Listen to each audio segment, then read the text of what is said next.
앞으로 이제 강원도의 관광 산업이 나아가야 될 방향이라고 좀 제시를 해주셨어요. 교수님, 이게 강원도 특성상 영서랑 영동 지역의 좀 자연 환경이 뚜렷하게 좀 차이가 나고 또 18개의 시군으로 나눠져 있어서 이제 굉장히 넓잖아요, 강원도가. 강원 관광의 뚜렷한 특징을 좀 어떤 거로 꼽을 수 있고 좀 어떻게 좀 강원도 자체를 평가를 하시는지 그것도 좀 말씀 좀 부탁드리겠습니다.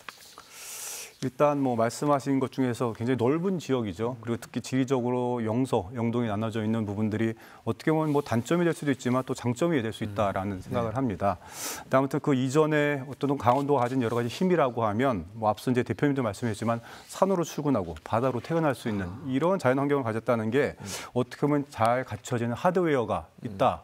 라고 생각이 됩니다. 그래서 궁극적으로 저희 강원도가 어쨌든 이런 이점을 살려서 갈 수 있는 방법들은 이런 하드웨어가 잘 갖춰져 있기 때문에 다양한 이제 소프트웨어를 개발하는 게 되긴 되겠죠. 그래서 그런 부분들은 뭐 이미 계속 잘 하고 있고 앞으로도 기대가 되는 부분이기 때문에 어쨌든 이 잘 갖춰진 하드웨어가 어쨌든 강원도 관광의 특징이다라고 볼 수가 있긴 한데 여가 이제 지리적인 측면을 잠깐 말씀해 주셨습니다. 그래서 이런 부분들이 어떻게 보면 좀 차별화된 그로서 활용할 수도 있긴 하겠지만 요즘은 이제 접근성에 대한 문제가 굉장히 중요한 이슈가 되고 있죠. 그래서 그러다 보니까 이런 뭐 영동, 영서라든가 아니면 내륙 지역을 연계할 수 있는 이런 교통 인프라가 좀 필요한 상황인데 뭐 이런 부분의 사업은 뭐 지금도 뭐 지속적으로 하고 있다는 것으로 알고 있습니다. 그래서 이런 것들을 통해서 물론 지역 주민들뿐만 아니라 우리 강원도를 방문하는 다양한 관광객분들이 뭐 다양한 곳을 갈 수 있도록 만드는 교육 인프라를 통해서 조금 다소 지역적으로 뭐 소외가 돼 있다던가 이런 부분들을 조금 해결할 수 있는 방법으로 교통 인프라에 대한 부분들을 조금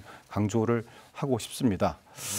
그리고 장점도 많지만 뭐 이번 기회에 조금 말씀을 더 드리면 약점도 분명히 존재합니다. 그래서 아까 말씀드린 접근성 문제가 또 되겠고 그리고 대표님이 얘기해 주신 부분에서 잠깐 나오긴 했는지만 한 부분이긴 한데 이 숙박에 대한 부분들이 사실 부족한 게 강원도가 사실 야간 콘텐츠가 조금 약합니다. 예. 사실 야간 콘텐츠가 조금 활성화돼야지 체류 시간도 좀 더 길어지고 숙박하는 그런 확률도 높아지는데 아무래도 뭐 이런 부분도 분명히 고민할 부분이라고 하시겠지만 이제 관광 콘텐츠를 개발하는 데 있어서 이거 야간 인프라 같은 부분들 조금 관심 있게 들여다보시면 이 강원도의 조금 특징을 강화할 수 있는 계기가 되지 않을까 생각을 합니다.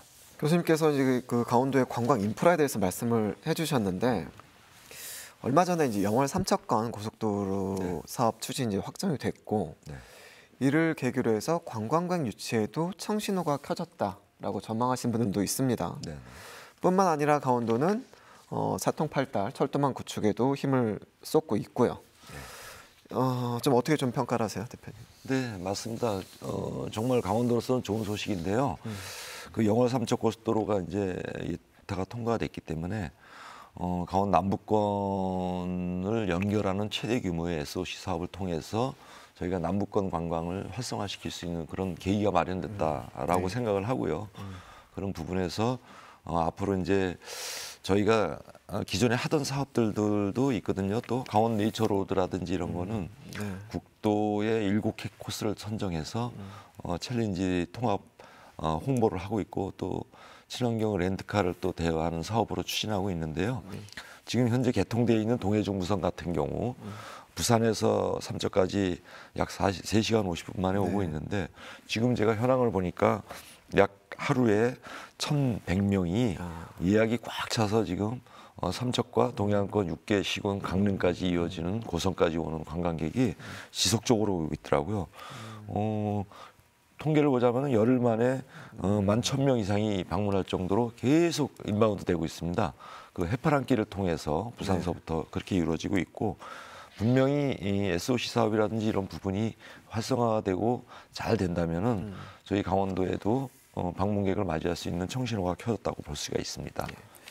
강원도의 SOC 구축과 또 관광, 산업에 대해서 좀 얘기를 하고 있는데 교통 인프라가 충족이 된다면은 그에 맞는 관광 콘텐츠도 개발이 돼야 될 텐데 강원도가 좀 앞으로 어떤 전략을 가지고 나가야 된다고 보십니까? 일단 뭐 기본적으로 교통이라고 하면 사실 관광에서 뺄 수 없는 부분이라고 볼 수 있겠죠. 사실 교통이 활성화되면서 이제 지역 간의 이동이 가능해지면서 관광도 활성화됐는데 그런 부분도 굉장히 뭐 기대되는 부분입니다. 교통 인프라 확장에 대한 부분들, 특히 이 동해 중부선 같은 경우는 아까 말씀해 주셨지만 사실 이 강원도를 찾는 대부분의 유입 인구들이 사실 수도권에서 많이 오거든요. 근데 네. 그런 것들은 이제 대구 경북 지역이라든가 또 부경까지 확대할 수 있는 이런 시장에 대한 확장이 기대가 되고, 그리고 뭐 동서 고속화 출도 같은 경우는 제가 가장 기대하는 부분들이 이 보면 관광 거점 도시를 중심으로 관광 소외 지역으로 이 관광객들을 유도할 수 있는 좋은 기반을 마련한다는 면에서 참 기대되는 부분인데, 이런 것들을 좀 구체화할 수 있는 전략들은 무엇이 있을까 생각을 해봤는데, 저는 크게 세 가지로 생각을 해봤습니다. 첫 번째는 이제 아까 말씀드린 것처럼 철도역 중심으로 한 관광 허브에 대한 구축, 그리고 또 두 번째는 강원도 뭐 철도 패스, 그리고 세 번째는 로컬 체험과 연계하는 방식으로 운영하면 어떨까라는 생각을 해봤습니다. 그래서 첫 번째 말씀드리는 관광 허브에 대한 구축 같은 경우는 말씀드린 것처럼 사실 이 지역 간의 불균형, 특히 관광객 방문에 대해서 이런 것들이 좀 뚜렷이 좀 나타나고 있어요. 그래서 그런 부분을 조금 해소하기 위해서는 관광 거점, 그러니까 어쨌든 철도역이 되겠죠. 여기를 방문하는 분들에게 지역 그 안쪽에 좋은 지역들이 굉장히 많잖아요. 그래서 이런 것들을 방문할 수 있도록 여러 가지 뭐 렌터카라든가 아니면 순환버스라든가 뭐 자전거, 뭐 다양한 것들에 대한 교통 시선을 구비해서 관광 거점 역에 있는 방문하는 분들을 관광 소외 지역, 관광 소외 지역이라면 조금 말이 그렇긴 합니다만 조금 자주 방문하지 않는 곳을 방문할 수 있도록 그런 하는 시스템을 좀 갖춰주면 좋을 것 같고, 그리고 강원 철도 패스 같은 경우는 많이들 이렇게 이런 것들을 발행해서 운영을 하는 데가 많이 있는 것 같아요. 근데 뭐 특정 연령이라든가 외국인 분들이 강원도의 철도 뭐 여러 가지 대중교통들을 자유롭게 이용할 수 있는 방식으로 운영하면 좋을 것 같고, 그리고 또 중요한 건 어쨌든 이 강원도를 방문하는 이유 중에 하나가 다양한 이유도 있겠지만 로컬을 체험하는 게 가장 중요하다고 생각이 들거든요. 그래야지 지역에 대한 이해도도 높아지기 때문에 그래서 그러한 면에서 이 지역에 대한 체험을 할 수 있는 연계 프로그램을 통해서 운영하면 좋지 않을까라는 생각을 해봅니다. 교수님께서 관광 허브 구축과 철도 패스 또 로컬 체험에 대해 세 가지 전략에 대해서 말씀을 해주셨어요.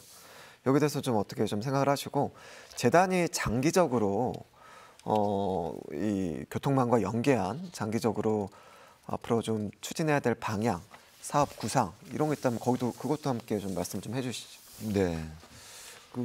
저희는 이제 2025년, 26년 강원 방문회를 통해서 기존의 만족도가 높은 관광 상품을 좀 활성화시킬 계획이고요.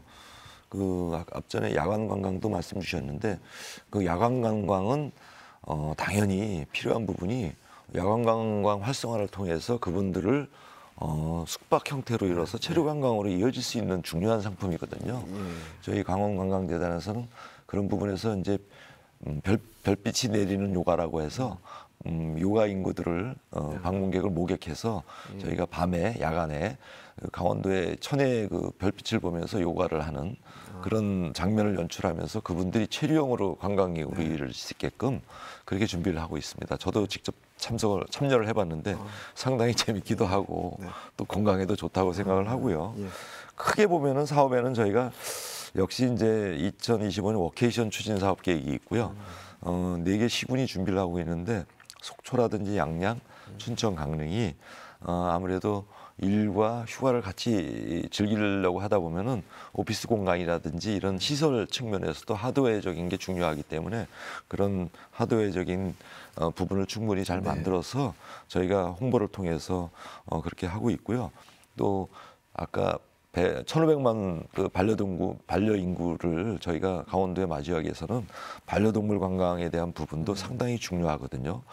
그래서 저희가 기존의 댕댕여지도라고 해서 강원도에서 반려인구와 같이 가족처럼 즐길 수 있는 체험형 숙박시설, 음식점, 카페 이런 부분을 저희가 600여 건 이상을 확보해가지고 콘텐츠를 홍보를 통해서 저희가 관광재단이 지금 홈페이지라든지 이런 부분에서 알리고 있고요.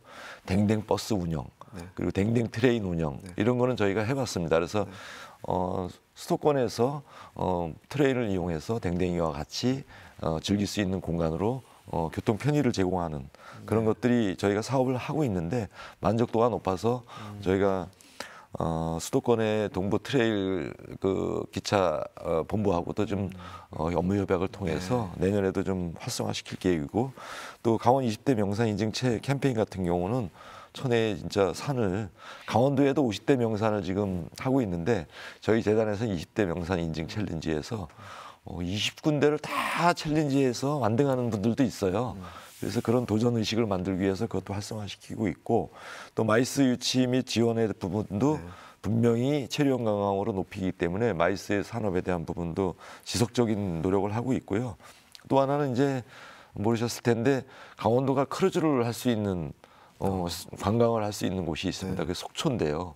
속초를 기항으로 모항으로 해서 전년도에 저희가 모항으로 일본 관광도 해봤고요. 또 기항으로 또 속초에 많이 관광객들이 오거든요. 그래서 2025년 올해에는 11만 톤 대형 크루즈를 하고 있는데 한 약 3,000명을 태우고 9월 달에 좀 속초를 모항으로 해서 도민들도 함께 공모를 통해서 같이 이용할 계획이고요.